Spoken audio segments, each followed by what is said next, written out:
Number one, Mr. Prime Minister. Thank you, Mr. Speaker. Immediately after questions today, I will be opening the debate on the Grenfell Tower inquiry report. But, Mr. Speaker, I know the whole House will want to join me in recording that after 10 tumultuous years, this is your last Prime Minister's questions. And as befits a distinguished former Wimbledon competitor, you have sat up there in your high chair, and not just as an umpire, ruthlessly adjudicating on the finer points of parliamentary procedure with your trademark Tony Montana scowl, Mr. Speaker. And not just as a commentator, offering your own opinions on the rallies you are watching, sometimes acerbic and sometimes kindly, but above all as a player in your own right, peppering every part of the chamber with your own thoughts and opinions, like some tennis ball machine, some uncontrollable tennis ball machine, Mr. Speaker, delivering a series of literally unplayable, unreturnable, formally unreturnable volleys and smashes. And although we may disagree about some of the legislative innovations that you have favoured, there is no doubt in my mind that you have been a great servant of this Parliament and of this House of Commons.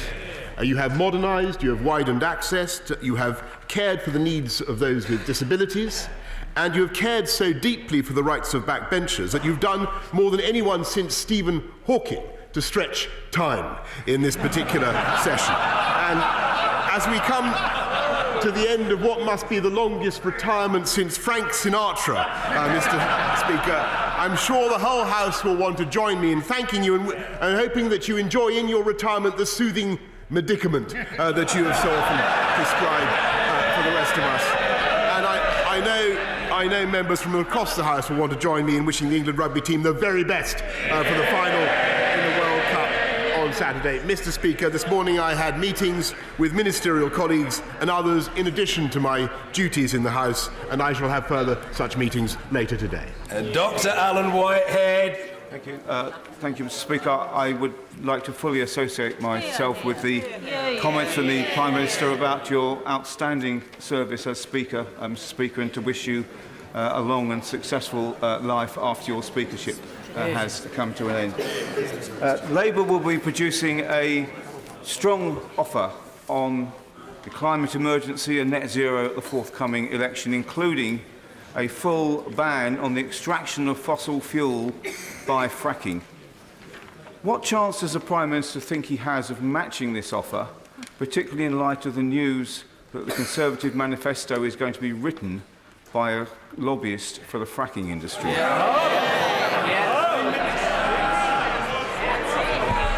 Mr. Speaker, we will shortly be making an announcement about fracking in this country in view of the very considerable anxieties that are legitimately being raised about the earthquakes that have followed various fracking attempts in the UK, and we will certainly be following up on those findings because they are very important. I think they will be of concern to members around the House. But I must say this government yields to nobody in our enthusiasm for reducing CO2.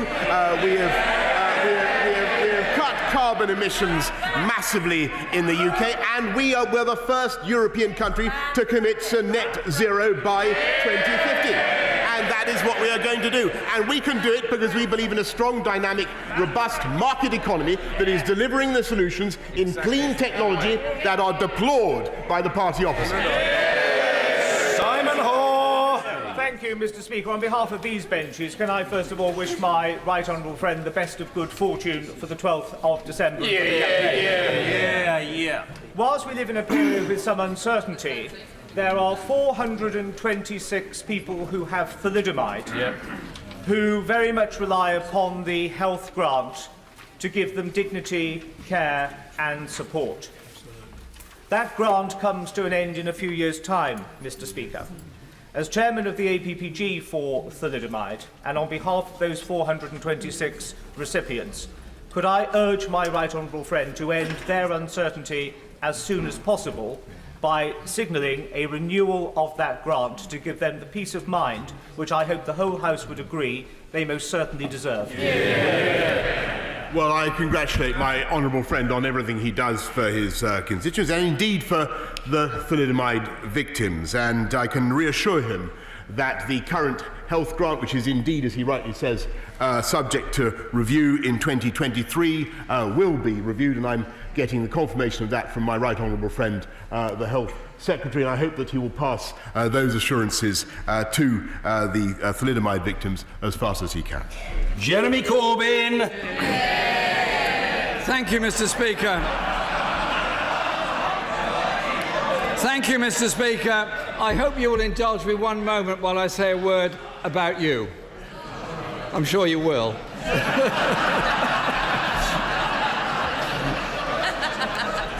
I want to thank you, Mr. Speaker, for the way that you've used your speakership in the decade-long tenure you've had. You've done so much to reform this House of Commons, and our democracy is the stronger for the way that you've done it. You have served for 10 years, you've given real power to backbenchers, vastly expanded the use of urgent questions, which has been overwhelmingly popular with all government ministers, and opened up the number of emergency debates, which is even more popular with even more government ministers. And in the traditions of the great Speaker Leinster and others, you've stood up for Parliament when it has to be stood up for, and I think we thank you for that. Because you've also carried that message internationally as well in the role of parliamentary democracy and parliaments holding governments to account. And as we hope to form a government in the future, we hope to be held to account by Parliament as well. But I also think, and I'm sure the whole House would agree with me on this, you've done excellent work in opening up Parliament to visitors, exhibitions and children, and you've reduced some of the strange customs and strange garments that people wear in this building. And it's all right, it's all right. I know you're all jealous of my tie, but it's okay. And the way in which you've used your office, Mr. Speaker, to increase diversity amongst the staff in the House and make this a much more LGBT-friendly place. You've taken it away from being a gentleman's club that happens to be in a royal palace to a genuinely democratic institution. So I want you to accept our thanks and pass on our best wishes to Sally, Freddie, Oliver and Jemima, your wonderful family, for the support they've given you. And a great celebration today, and I'm sure the whole House will join us in this, is when you and I, Mr. Speaker, celebrate Arsenal beating Liverpool tonight.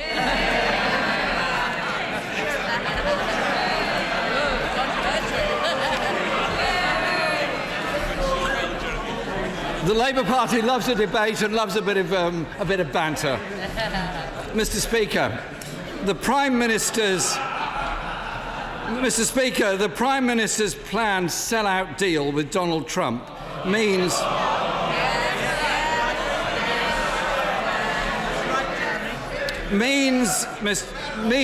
yet more National Health Service money being siphoned off into private profit.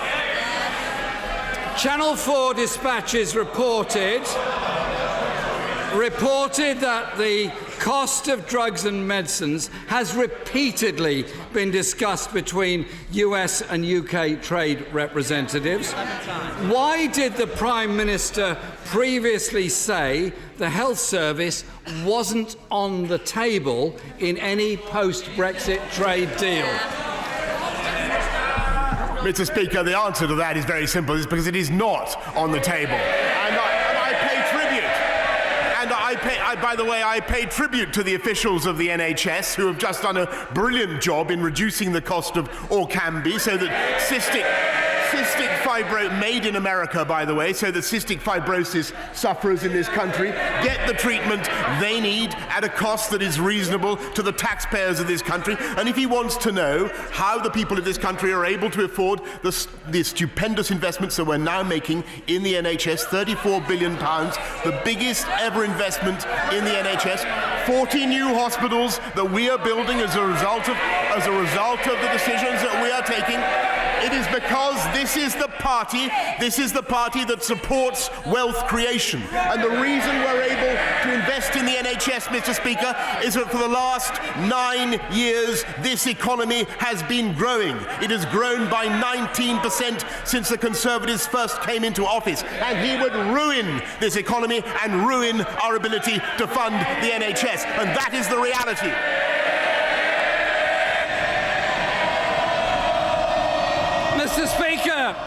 Mr. Speaker, we all welcome the fact that Orkambi will now be able to be provided in this country under the NHS, and we thank those that campaigned for it. The shame is that we're not told what the deal is with the company concerned. And as for these fabled 40 hospitals, that figure dropped to 20 and then finally dropped to 6. Mr. Speaker, we learned this week that government officials have met US pharmaceutical companies 5 times as part of the Prime Minister's planned trade detail. The US has called for full market access to our NHS, which would mean prices of some of our most important medicines increasing by up to 7-fold. Mr. Speaker, whilst the government is having secret meetings with US corporations, it's patients here that continue to suffer. Can the Prime Minister explain why the number of people waiting longer for urgent cancer treatment has tripled over the last 9 years? Mr. Speaker, as he knows very well, this government is investing £34 billion into the NHS.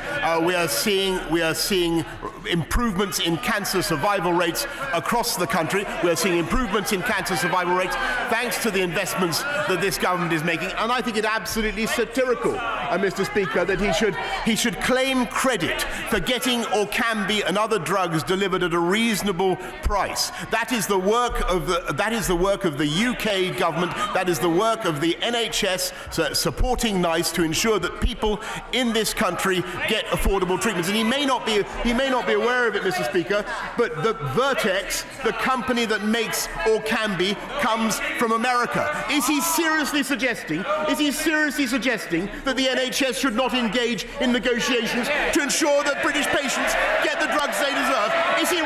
Is he so phobic? Is he so phobic of American companies that he would forbid them for having those discussions?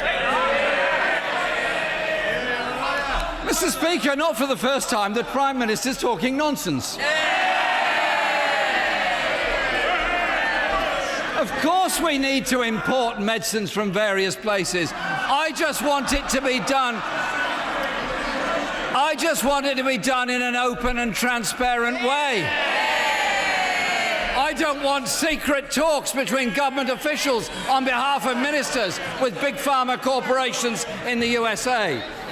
And last year, Mr. Speaker, 34,000 cancer patients waited more than 2 months for treatment. And whilst early detection is obviously very important, the longer people wait, the less chance there is of survival from cancer. The Prime Minister knows that, I know that, the whole world knows that. Why can't he get it and put the necessary resources into the NHS to cut the waiting time? Right.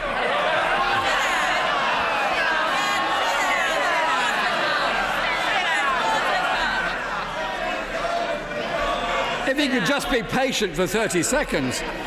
He says, Mr. Speaker, he claims, Mr. Speaker, the NHS is safe in his hands. Why then has NHS privatisation doubled under this government, with nearly £10 billion being spent on private companies within our NHS? Mr. Speaker, the NHS is receiving unrivaled and unprecedented sums of taxpayers' money. But if he is seriously saying that he would not like dentists and opticians and Macmillan care nurses to work with the NHS, then I think he frankly must be out of his mind, Mr. Speaker. Let me tell him that cancer survival rates have actually increased year on year since 2010.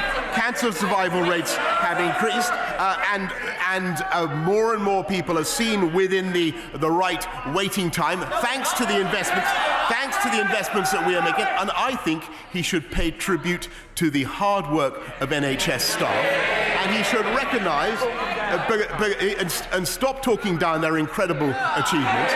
and he should recognise that we intend, if we come back as the next government, we will invest massively in that NHS and take it forward with the funds that we will make available from a strong and growing economy. And the reality is that he would wreck that economy. Mr. Speaker, what we don't want is private companies like Virgin Healthcare suing our NHS for contracts they didn't get. Our NHS should be focused on making people better, not the wealthy few richer. The National Health Service A&E departments, Mr. Speaker, have just had their worst September on record. This morning, the Royal College of Emergency Medicine says this winter the NHS needs over 4,000 extra beds. Could the Prime Minister explain why, under his government, the number of people in England waiting for an operation has now reached a record high of 4.4 million? Mr. Speaker, there's a reason why more people are receiving NHS care, and that is because the NHS is working harder and achieving more than ever before. And if he wants to look at what Labour, if the House wants to look at what Labour would be like in office, look at their performance in. Well, by the way, I should say the SNP government that negotiated a much higher price for or can be, it occurs to me, in Scotland. They did. They got the price totally wrong. He should have a word with them.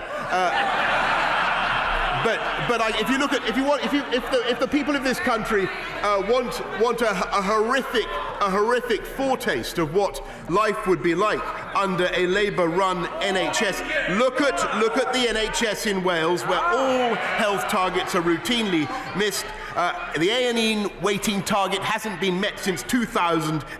Inpatient and outpatient haven't been met since August 2010. Urgent cancer treatment. He talks about cancer treatment, Mr. Speaker.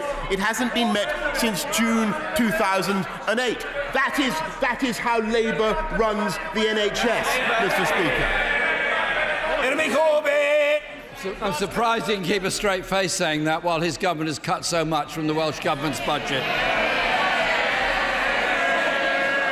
And from a government that's cut 15,000 beds out of the NHS, that has cut $7 billion from social care, I don't know how he's got the brass neck to say what he just said.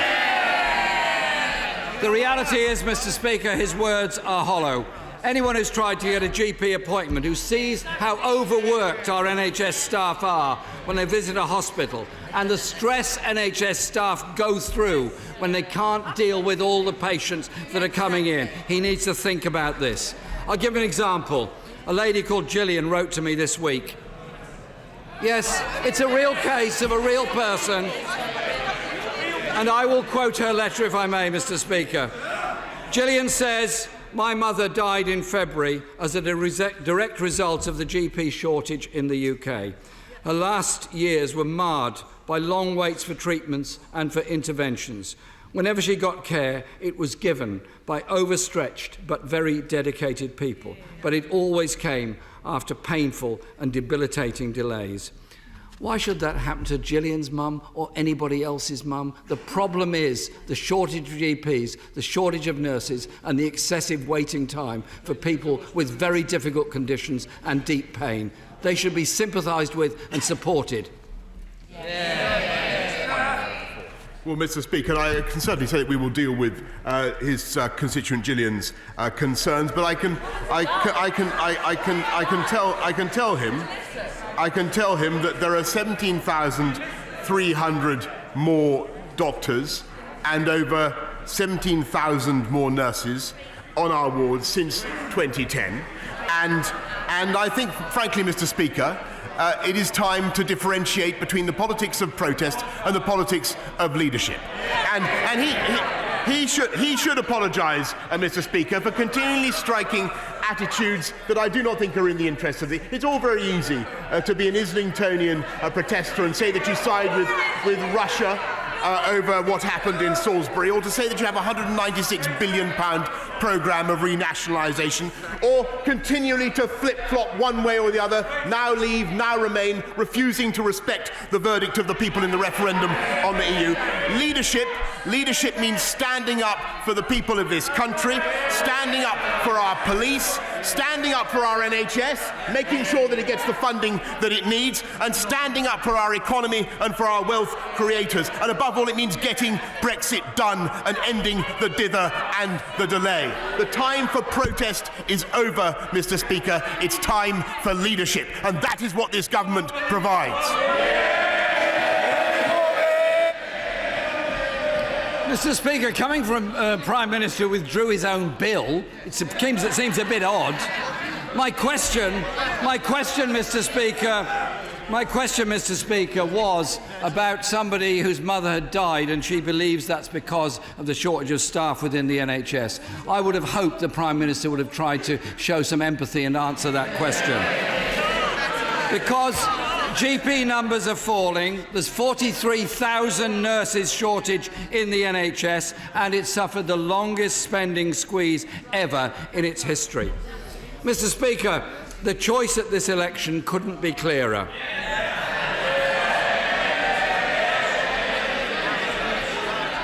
People have a chance to vote for real change after years of Conservative and Lib Dem cuts. Privatisation and tax handouts for the richest. This government that's put our NHS into crisis. This election is a once-in-a-generation chance to end privatisation in our NHS, give it the funding it needs, and give it the doctors, the nurses, the GPs and all the other staff that it needs. Despite the Prime Minister's denials, our NHS is up for grabs by US corporations in a Trump-style trade deal. Isn't the truth, Mr. Speaker, that The right honourable gentleman will not be shouted down under any circumstances. He will complete his inquiry to the satisfaction of the chair, and people who think otherwise will quickly learn that they are, as usual, wrong. Jeremy Corbyn! Thank you, Mr. Speaker. Despite his denials, the NHS is up for grabs by US corporations in a Trump trade deal. Isn't the truth, and the government may not like it, isn't the truth that this government is preparing to sell out our NHS? Our health service is in more danger than at any other time in its glorious history because of his government, his attitudes and the trade deals he wants to strike. Mr. Speaker, I do indeed agree that there is a stark choice facing this country at this election, and it is between economic catastrophe under the Labour Party, a £196 billion programme taking away money from companies and putting it on a pointless renationalisation programme, putting up taxes on corporations, on people, on pensions, on businesses, and at the highest level in the whole of Europe, Mr. Speaker. That is the catastrophe, the economic catastrophe that he offers, but it's worse than that because he also offers a political disaster. Consigning next year, which should be a wonderful year for our country, to 2 more referendums, Mr. Speaker. Another referendum on the EU, because he can't make up his mind on what he thinks, flip-flopping this way and that, and another referendum on Scottish independence. Why on earth should the people of this country spend the next year, which should be a glorious year, going through the toxic, tedious torpor of 2 more referendums thanks to Labour? We want next year to be a great year for our country, Mr. Speaker. We want it to be a great year because we are going to invest more in front-line NHS services. We are going to reduce violent crime with more police officers on our streets, 20,000. That's what I pledged on the steps of Downing Street, and we've done it. We are going to invest in every one of our schools, primary and secondary, across the country. That's what I pledged on the steps of Downing Street, and we are delivering it. We are going to invest in a fantastic infrastructure programme for our country. Gigabit broadband across the whole nation. That's what I pledged on the steps of Downing Street. That is what we are going to deliver. And we are going to deliver a fantastic deal by which this country will come out of the European Union. A deal that he has tried to block and that we will deliver. That is the future for this country. Drift and dither under the Labour Party, or taking Britain forward to a brighter future under the Conservatives. That is the choice this country faces.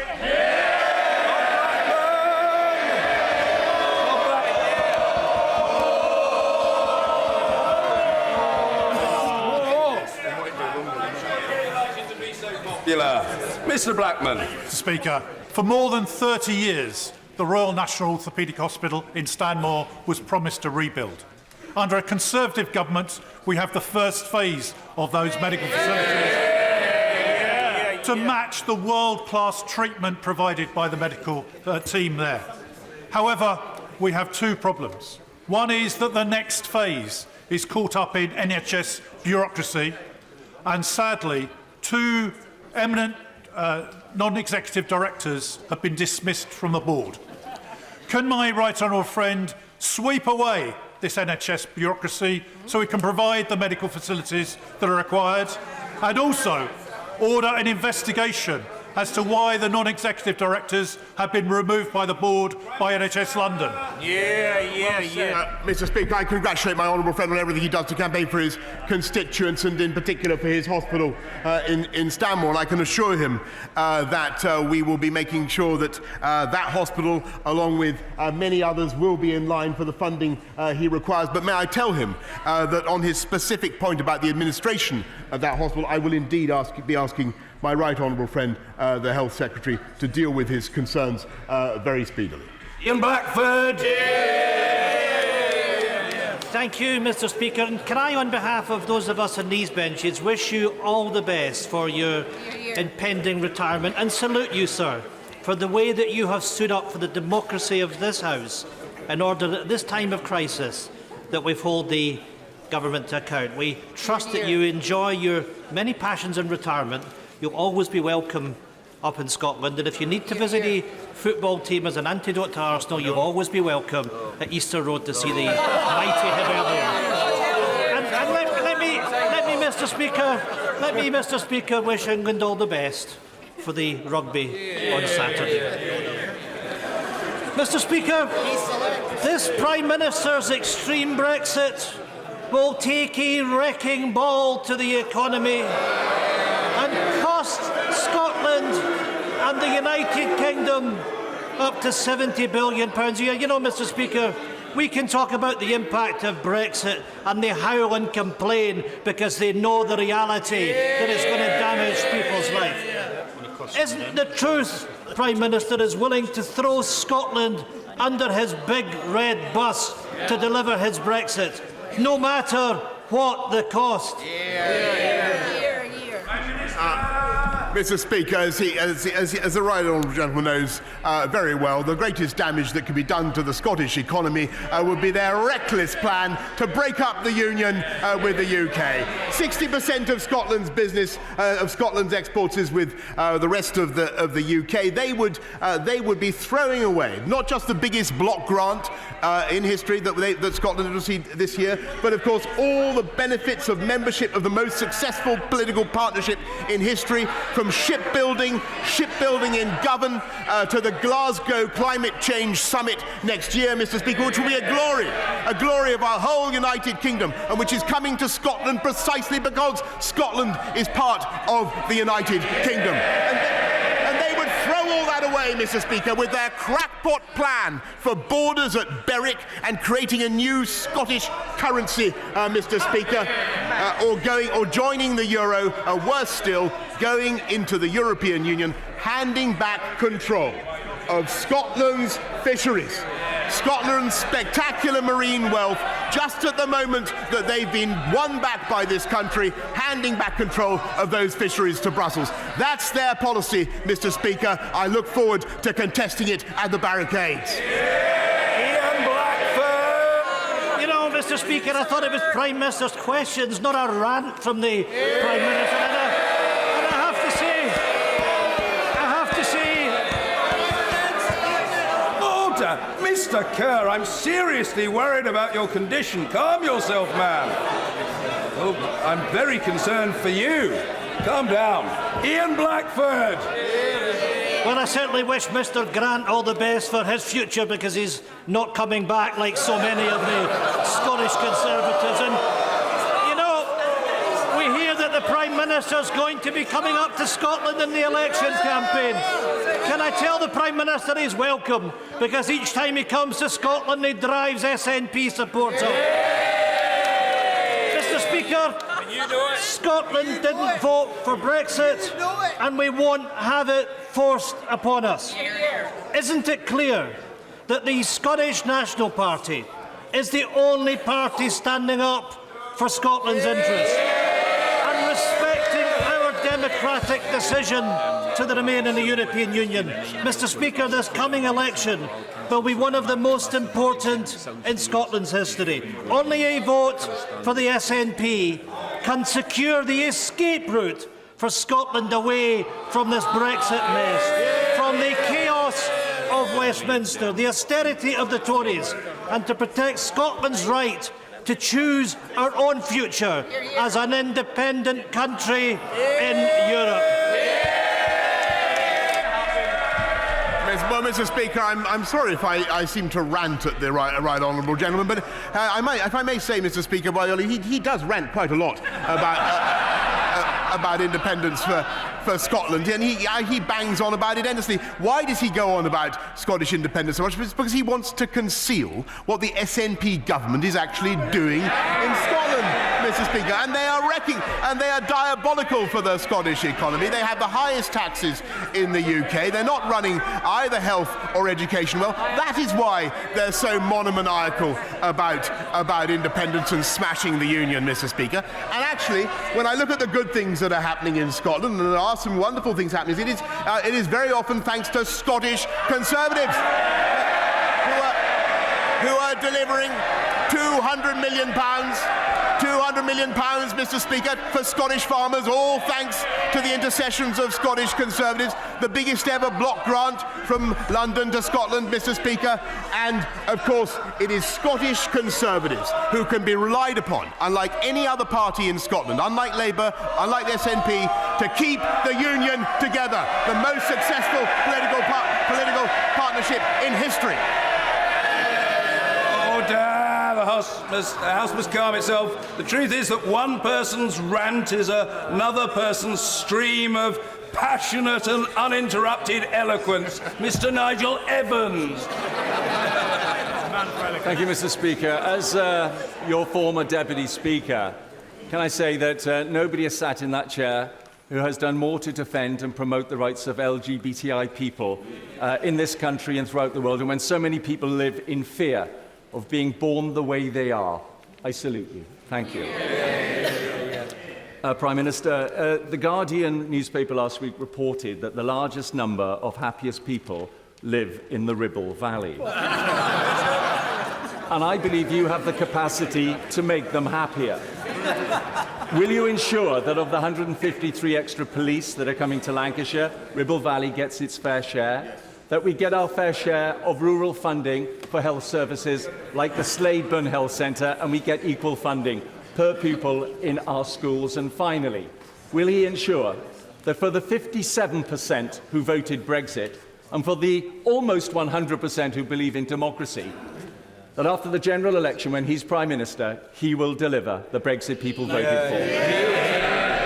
Well, Mr. Speaker, I can certainly give him an assurance on the second point, and the only way to deliver a great Brexit is to vote for this party and for this government. And I can make him even happier still by pointing out that not only the 153 is just the first wave, Mr. Speaker, for Ribble Valley, and part of the 20,000 more police that we'll be putting on the streets of this country. Jess Phillips.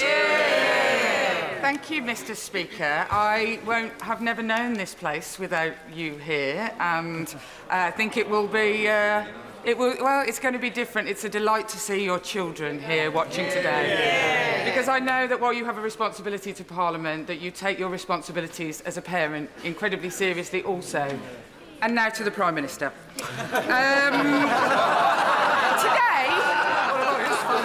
Today is my son Danny's 11th birthday. Happy birthday. Thanks to the years of cuts voted for by the Prime Minister, Danny, my son, and hundreds of children in Birmingham Yardley are in supersized classes and are only being educated 4.5 days a week. I don't want to hear his fancy stock answers about Brexit or Russia that he's been giving from his little folder. I want, or about how you're going to give more. I know what the Prime Minister... Both representatives at the dispatch box spoke with force and fully. The Honourable Lady is not going to be cut off by people ranting at her. She will be heard. If there are people who don't want to hear it, they're welcome to leave. I don't think she'll care, and neither will I. The Honourable Lady's question will be heard, and that's the end of it. Jess Phillips. I don't want to hear his campaign ad answer because my son won't be able to go to school on Friday, so his campaign ad answer does nothing for me as a parent. I don't... Please, I'm so glad that you think it's really funny that people can't go to school 5 days a week.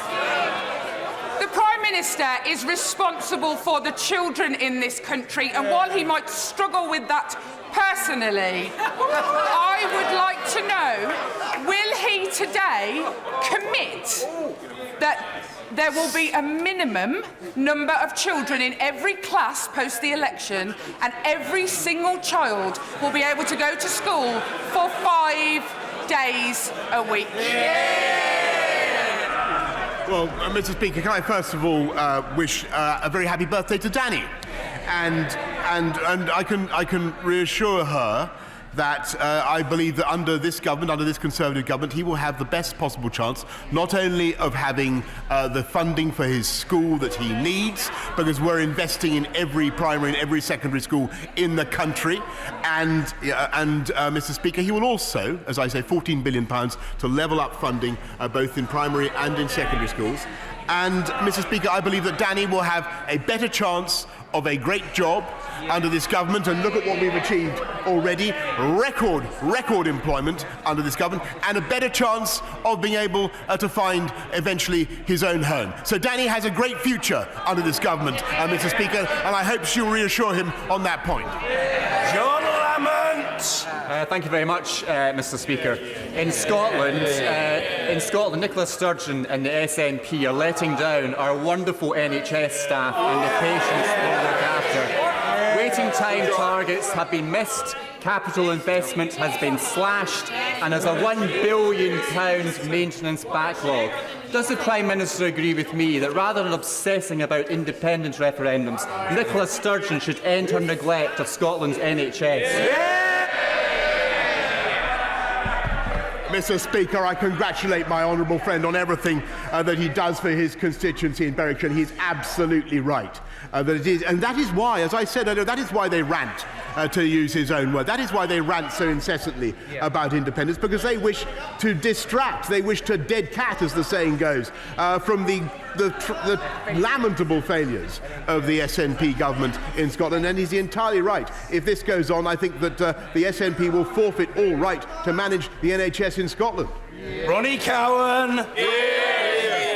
Thank you very much, Mr. Speaker. Fireworks and politics can be entertaining. Unfortunately, fireworks with explosive types can cause great distress to people, pets and livestock. The SNP has got his government on a 14-week consultation and received over 16,000 responses. 94% of respondents said they would welcome increased controls on the sale of fireworks. The relevant legislation covers consumer protection and explosives, environmental law and animal welfare law. Has the Prime Minister ever considered banning the sale of fireworks to the general public, and in the short time left to him, will he? Mr. Speaker, I think it's important to strike a balance, and people should be allowed to celebrate Guy Fawkes Night and other occasions with fireworks. But he's plainly right that they are very disturbing for animals. I know that my right honourable friend, the Business Secretary, is looking at this very matter. I just point out that on animal welfare, it may interest him to know that there are measures we will be able to implement as a result of Brexit, such as banning sow farrowing crates, for instance, which I think is a great concern to our constituents, banning the live export of animals that we would not otherwise be able to do. And that is one of the reasons why we need to get Brexit done and take this country forward. Mr. Speaker, thousands of British people in Wickham have family and friends on one or both sides of the line of control in Kashmir, with so many serious allegations of human rights abuses being made. Does the government accept that this is not merely some foreign policy issue to be dealt with by others, but that it is an issue of the most immediate and profound concern in Wickham and in towns across the UK? I thank my honourable friend, and he's absolutely right that this matters very much not just to him and to his constituents, but the welfare of communities in Kashmir is of profound concern to the UK government. And he also knows, of course, that it is the long-standing position of the UK government that the crisis in Kashmir is fundamentally a matter for India and Pakistan to resolve, and it is not, alas, since we were there at the very beginning of this crisis, he will understand for long-standing reasons it is not for us as the UK to prescribe a solution in that dispute. I'm back. In my constituency, the squeeze on government spending has meant we have a third fewer police than we had in 2010. We have lost half of our children's centres, and the state of disrepair at St Mary's Hospital, Paddington, is so acute that last week the outpatients department was closed because of leaking sewage. How then can the Prime Minister justify squandering £2 billion of public money on no-deal Brexit preparations, following his feeble pledge to exit the EU tomorrow, do or die?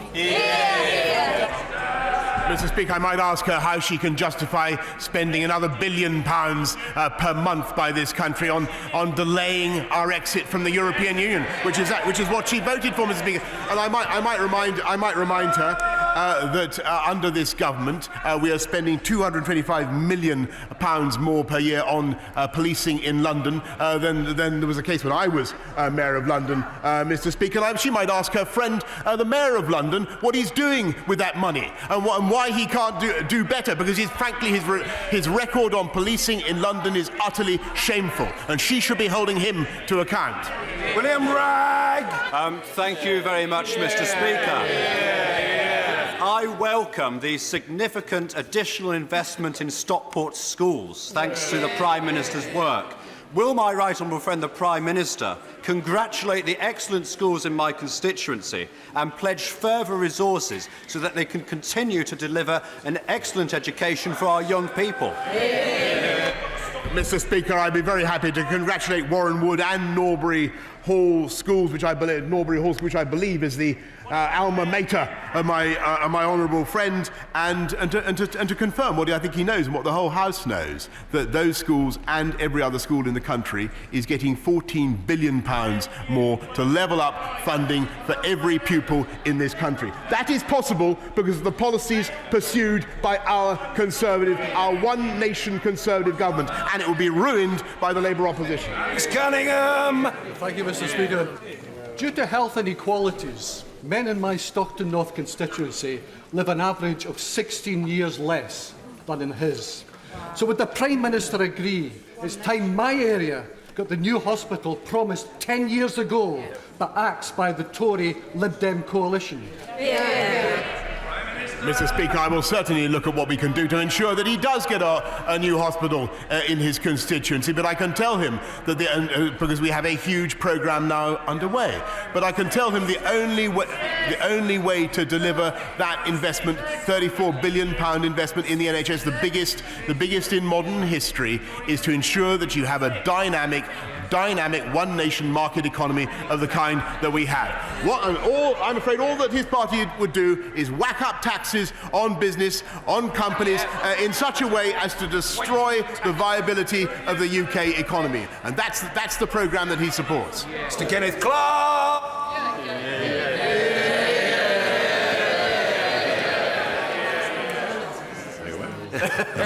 Mr. Speaker, may I take the occasion of your last Prime Minister's questions and mine to join in the tributes to your own role in the chair. During your decade, there have been unprecedented attempts, really, to try to, at times, increase the power of the executive at the expense of this Parliament, and you have been very formidable in maintaining the duty of government to be accountable to this House. I trust your successor will try to live up to your very considerable achievement. And to show that a veteran MP can still look to the future, even one who is retiring from the House, can I ask my right honourable friend to give me some clarity on what he will seek to achieve if by chance he wins this unpredictable general election by way of the permanent relationship that he will have to negotiate between the EU and the United Kingdom as an ex-member. In the years of negotiation that he will have to undertake, will he seek to ensure that we maintain trade and flows of investment between the whole of the United Kingdom and the European Union that are free of tariffs, free of custom controls, largely free of regulatory distinctions, indeed as near as possible to the single market and the customs union that we're in? Because just talking about a free trade agreement is an extremely vague aspiration and covers a wide range of possibilities. So can he demonstrate that he really is a liberal free trader at heart? Indeed, Mr. Speaker, and as he knows, the advantage of the partnership that we will build is that not only will we have zero tariff, as I'm sure they will, if the talks go well, we'll have zero tariff, zero quota arrangement with our European friends and partners, but we will also, under the current deal, which is a fantastic deal, we will be able to do free trade deals around the world, Mr. Speaker. And there will be many ways in which, of course, we will stay very close with our European friends and partners, many ways in which we will stay close, but there will also be important ways in which we may seek to do things differently and better. I've already mentioned animal welfare. I might mention tax breaks for new technology. I might mention cutting VAT on sanitary products. I might mention free ports, Mr. Speaker. There are all sorts of ways. I might mention different regulation on biotechnology or many of the areas in which this country now leads the world. That is the opportunity for our country to do a great free trade deal with our European friends and partners of a kind of which I'm sure my right honourable friend would thoroughly approve, but also to be a champion for free trade around the world. And that is what we're going to do. As the Father of the House leaves this place after 49 years without interruption, I, for one, want to salute him. The Right Honourable and learned gentleman is one of the most popular and respected politicians in our country. For his service to this place, for his service to his constituents, and for his service to our country, he deserves the warmest appreciation. For my part, I thank him for his support and friendship over decades. The Right Honourable and learned gentleman, as I think most sensible people know whether they agree with him or not, is a great man. Mr. Jonathan Reynolds. Thank you, Mr. Speaker. I know everyone on this side of the House would like to associate themselves with those comments to the floor of the House. Mr. Speaker, one of the most consistent things I've seen in all my parliamentary casework is, I'm afraid, too many children with special educational needs not getting the support they need. Something I know, Mr. Speaker, you personally support a great deal. This year, councils in England alone will overspend on their SEN budgets by over £400 million. And even then, there is simply not enough resource in the system. So, Prime Minister, how could any government like yours justify going ahead with cutting corporation tax to 18% when children with the greatest needs in this country are simply not getting what they should? Prime Minister! Well, I'm afraid that shows a fundamental division between us, alas, because I think that what you need is a strong and dynamic economy, and the evidence is that if you reduce corporation tax, you deliver more in yields, you deliver more in growth, and that is how we've been able to commit now to spending another £780 million on special educational needs schools, and allowing communities to set up new SEND schools where they desire them. And we will back them with the funding that is made available by that strong economy. And that is the fundamental difference between him and me. Mr. Andrew Mitchell. Is my right honourable friend aware that during your time in office, Mr. Speaker, and the 326 Prime Minister's questions over which you have presided, thanks to decisions made by the government and by this House, the British taxpayer has paid for life-saving vaccinations for more than 140 million children living in the poorest countries of the world. Mr. Speaker, at a time of considerable division in our country, is not that an achievement in which the whole of Britain can take real pride? The Prime Minister. Mr. Speaker, it certainly is an achievement in which I think the whole House should be proud. And I know that the right honourable gentleman, my right honourable friend, has done a huge amount to champion the cause of overseas development, and he can be absolutely certain that this government will continue not just to provide support for vaccination around the world, but of course to ensure that we continue to lead the world in our overseas development budgets, because our commitment, I may say, is followed and respected by countries around the world. Stevens.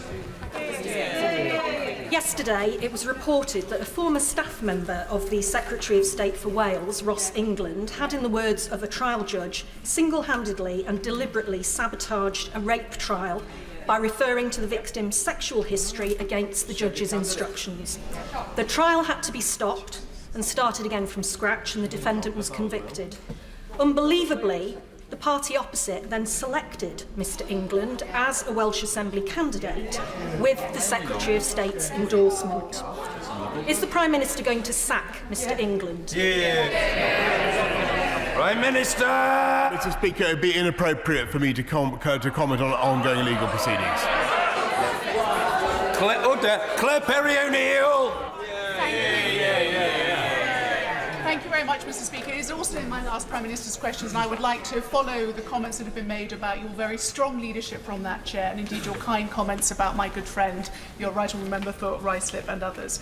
I would also like, if I may, take this opportunity to thank the staff of this place, particularly those in the library, the catering department, the doorkeepers, who do so much to keep us hale and hearty. I'd like to thank my very number of friends and colleagues across this place, including my right honourable friend, the member for Maidenhead, who have been so personally kind to me over the last few months and so supportive of our policies, particularly the introduction of our net zero legislation. I would like to thank the people of Devizes who have given me their trust for the last 9 years. It has been the privilege of my life to serve you. But I would like to ask the Prime Minister a question. Does he believe, like me, that there is no planet B, and that we should take the opportunity of this Brexit blockage-breaking election to move on, move the country on, and focus on the incredible things that we can do as the host of the UN's global climate change talks, which may be in Glasgow but are a 4-nation COP next year, so that we can help the world to get on with dealing with the problem of the next 30 years, how we repair our climate. Prime Minister! Well, Mr. Speaker, may I pay tribute to my right honourable friend for everything she's done in her parliamentary and indeed her ministerial career, and to agree with her, to associate myself, by the way, Mr. Speaker, with your comments on my right honourable friend, the member for Rushcliffe as well. But I know that she is actually leaving this place to do something perhaps even more important, which is to run our COP COP26 summit next year in Glasgow, and I know that she will do an absolutely outstanding job. And I think she is completely right that it would be far more wonderful for this country to focus on what we can do to lead the world in tackling the problems of the environment and tackling climate change than frittering away yet more political time and capital in 2 more pointless referendums. So I thoroughly agree with her proposal. Henry! Thank you, Mr. Speaker. Can I say to you from the Highlands, Gura Mahechlat? Prime Minister, my constituent Rachel has been separated from her 2 young children and her husband Mark and forced to return to Malaysia because her £2,000 spousal visa application was refused. It was refused because her husband Mark's payslips were not included. The problem is, Prime Minister, that payslips are not a requirement on the UKVI checklist, and she called and emailed UKVI and was told no further information was required. Does he consider this to be fair, and will he personally look into her new £2,000 application to ensure this Highland family are reunited by Christmas? Well, Mr. Speaker, I thank him for raising his constituents' problem with UKVI, and I will make sure that my right honourable friend, the Home Secretary, addresses it immediately. John Barron, we all remember that the opposition parties never wanted to give the people an EU referendum, even opposing our amendment to the 2013 Queen's Speech, selected by you, Mr. Speaker, an early Brexiteer, to regretting the absence of a referendum bill. Given that they've done everything they can to delay our departure, may I urge the Prime Minister, as we head into Christmas, whatever their antics, that he leads a positive, decent, one nation campaign, a stronger economy to help those less fortunate, which addresses the divisions in our country, and we wish him well. Well, Mr. Speaker, I thank my right honourable friend for putting it so succinctly and so well. That is exactly what we want. I think it's what the people of this country want. They want to get Brexit done, and they want to move forward with a one-nation agenda to unite this country, level up across the country with better education, better infrastructure, and fantastic new technology. That is our agenda. Their agenda is for years more of political dither, delay, and division. Angus Brendan McNeill.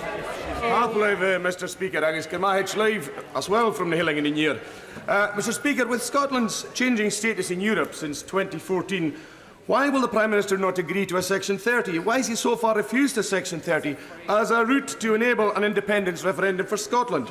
Scotland needs to join the dozens of normal, independent European nations and become independent. Well, Mr. Speaker, I think the honourable gentleman knows my answer to that, which is that there was a referendum in 2014. The result was very clear. People were promised that it would be a once-in-a-generation referendum, and I don't think that we should break that promise. Hugh Merriman. Thank you very much, Mr. Speaker. It's a pleasure to see you in your Arsenal tie. I've worn mine as well. For 2 reasons. I'm sorry the Leader of the Opposition has not worn his own. Mr. Speaker, before I go on and ask the Prime Minister a question, can I thank you not just for giving me a voice in this place, but for giving representation to my family and those I grew up in Buckingham that you have served so well as their local MP. They have asked me to pass on that you'll be missed dearly by them. Returning back to the football politics metaphor, would the Prime Minister agree with me that when it comes to both football and politics, the owner of the number 10 berth is key to success? And so would he rather see a centre-right dominant leader sweeping all before him domestically and in Europe, or should we look towards the left wing where we might see a misfiring striker more at home in the 1970s? Prime Minister! Again, Mr. Speaker, I thank my honourable friend who does a superb job of representing his constituents. My own footballing skills are legendary.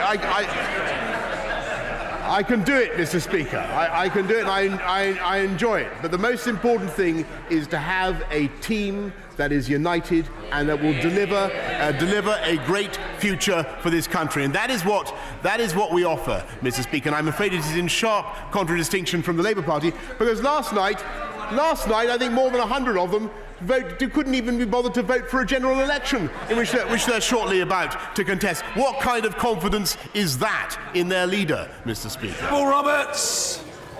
Lefarydd, ni hoffwn ni cymryd y cyfle I ddeud, ni fydd eich tebyg yn y tîm eto, a mi fyddwn ni'n gweld eich eisiau. I don't think we'll see your like again, but we will miss you in this House.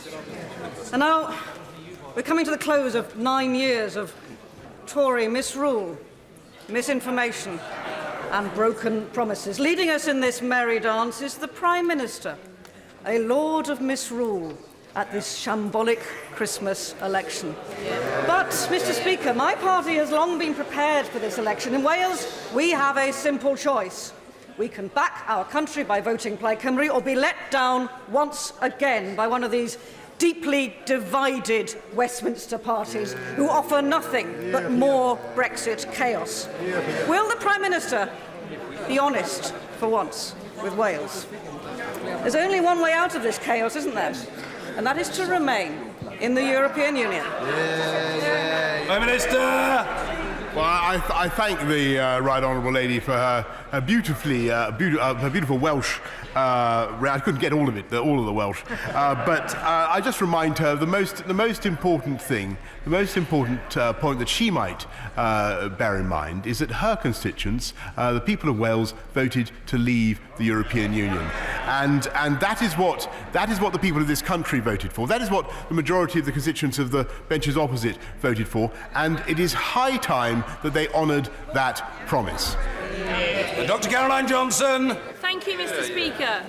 Mr. Speaker, my constituents in North Wycombe deal with some of the worst traffic congestion in the country, and they tell me that completing Lincoln's bypass would make a huge difference to their lives. Can my right honourable friend, the Prime Minister, confirm his government will support by building of this bypass? Mr. Speaker, not only can I confirm that, but I can thank both her and our candidate in Lincoln, Carl McCartney, for everything they have done to campaign for that bypass. Mr. Nigel Dodds. Thank you, Mr. Speaker. And can I, on behalf of the members of my party, thank you for your service to this House. You came to office at a very, very turbulent and challenging time for this House, and you've always been very assiduous in protecting the rights of backbenchers and smaller parties, and we thank you for that and wish you well in your retirement. Mr. Speaker, in the dying days of this Parliament, would the Prime Minister please do something for the victims of historical institutional abuse in Northern Ireland? I raised this at Northern Ireland Questions. There is still time in this Parliament to get this legislation through. The victims have been waiting for so long now. It is cross-party, cross-community support. Would he please act on that? I thank my right honourable friend for the point he's made, and he's campaigned very much on that issue. The government, of course, has fulfilled its promise to introduce legislation on the matter, and as he knows, my right honourable friend, the Secretary of State for Northern Ireland, has had productive meetings with representatives from victims and survivors groups. But the most powerful way of addressing this issue, as he knows, will be if we can all work together to get the Stormont executive back up and running to deal with the matter themselves. Sir John Hay. Thank you, Mr. Speaker. There will never be, because there could never be, a more eloquent and articulate speaker. We will miss your style and your remarkable encyclopedic grasp of detail. And I will miss the literary references, by the way, Mr. Speaker. Marcel Proust said the only... Hear about Proust. The only real voyage of discovery consists not in seeking new landscapes but having new eyes. And hard-working British patriots that voted to leave the European Union with fresh eyes have in their sights the bourgeois liberal elite that are trying to steal Brexit from them.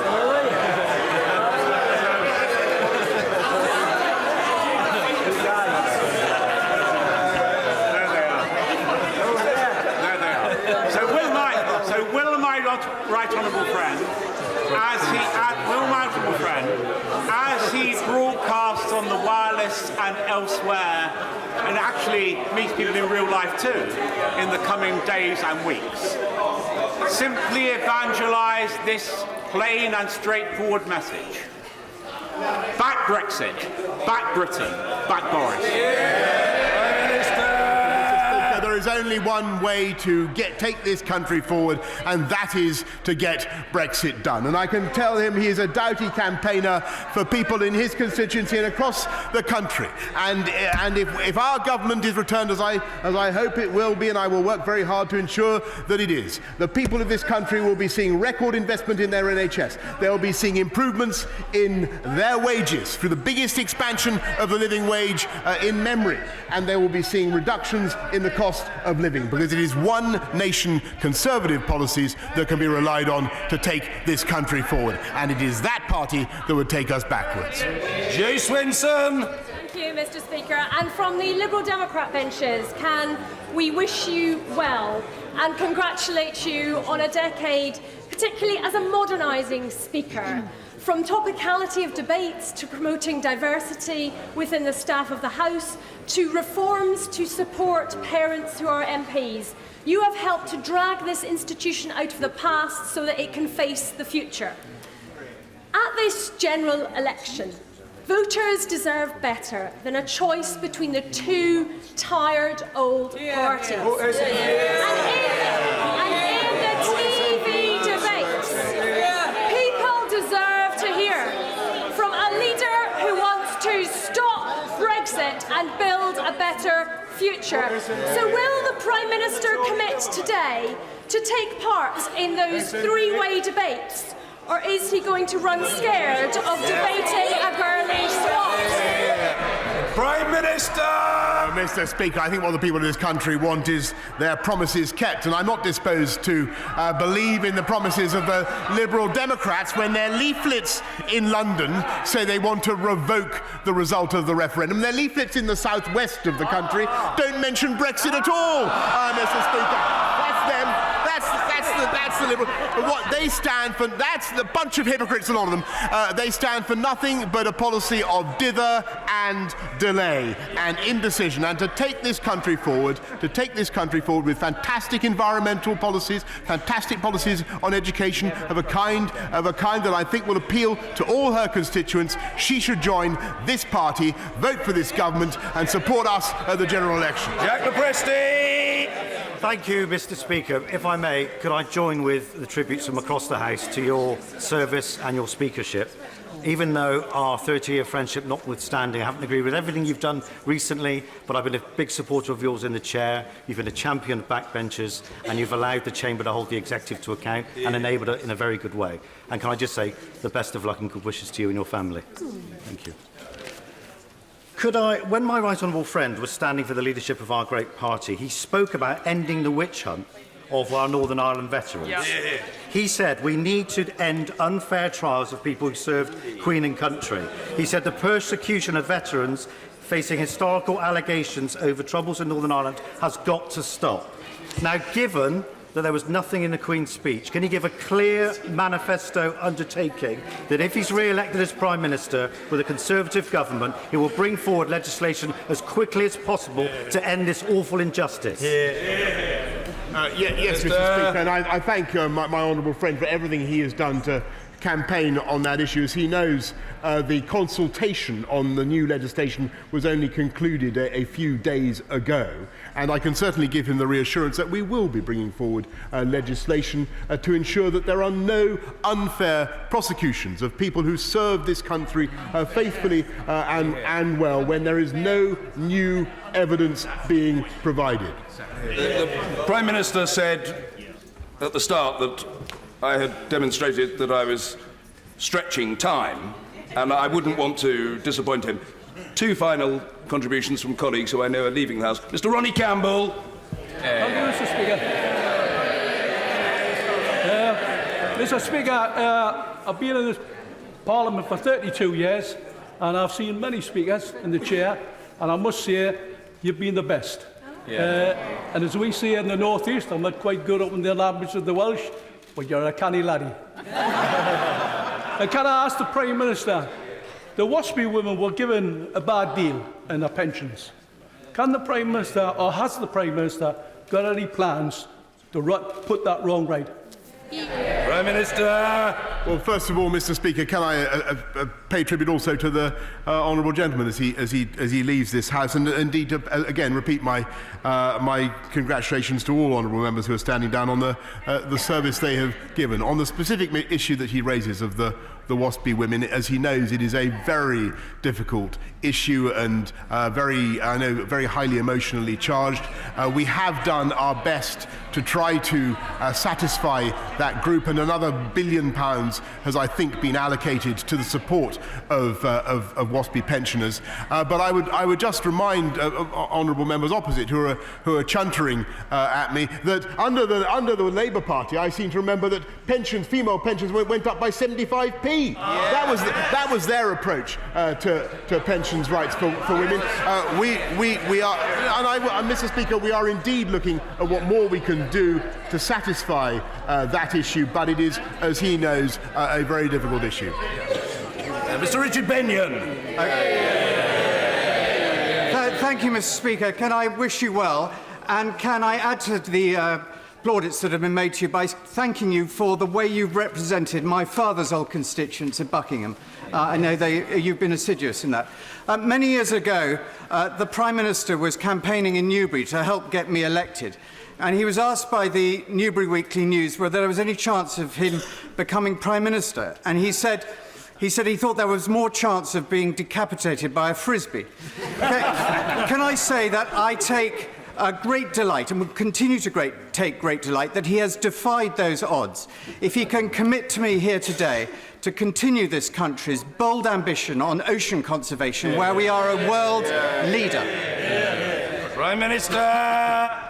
I thank my right honourable friend for all the service he has given this government and this country. And he has. I remember vividly campaigning with him actually on one occasion when we were interrupted by a dog show. I seem to remember. But he has also done particularly important work in conserving oceans, and he has helped to ensure that this country has global leadership in establishing marine conservation areas around the planet. This country, as you know, Mr. Speaker, protects one of the vastest expanses of the oceans of any country on Earth. And it is thanks to the work of my right honourable friend that we have put that issue at the forefront of our politics, protecting marine life, protecting not just the fish, but of course the penguins as well. And as he will know, a third of the world's emperor penguins are British, Mr. Speaker. And he has done a signal job. He has done a signal job, Mr. Speaker, of protecting those penguins, and I thank him for it. Order.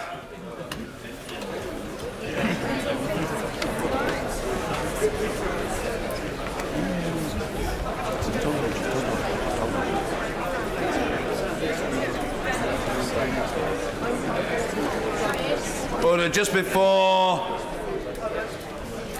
we proceed with a number of statements that need to be made, I would like to thank the Prime Minister and colleagues for their kind and generous personal remarks, which are greatly appreciated. I want to thank staff of mine, past and present, who have given of their time to be here today for the last Prime Minister's question that I chair. All of them are people who've worked with me for a significant period of time. We've had fantastic relations and a terrific bond, and I hugely appreciate the fact that they've bothered to turn up on this occasion. And in particular, again, I want to